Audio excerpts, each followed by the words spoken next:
রাত পোহালেই চলচ্চিত্র পরিচালক সমিতির নির্বাচন। পোস্টার, ব্যানার, ফেস্টুনে ভরে গেছে এফডিসির ভেতরের ক্যাম্পাস। গ্রুপে গ্রুপে ভাগ হয়ে ক্যান্টিনে বা ফ্লোরে ফ্লোরে জটলা করে এখন শুধু হিসাব মেলাচ্ছেন।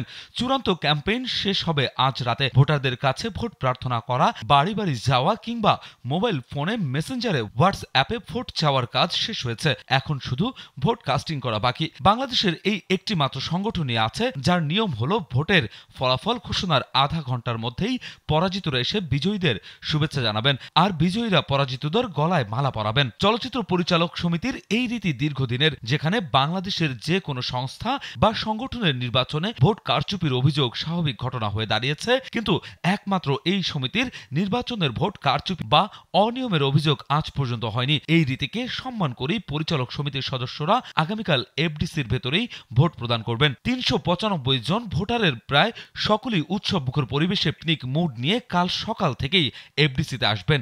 ১৬ পদের জন্য ২টি প্যানেলে ৩২ জন প্রার্থী এই নির্বাচনে প্রতিদ্বন্দ্বিতা করছেন। প্রতি ২ বছর পর পর এই নির্বাচন হয়ে থাকে।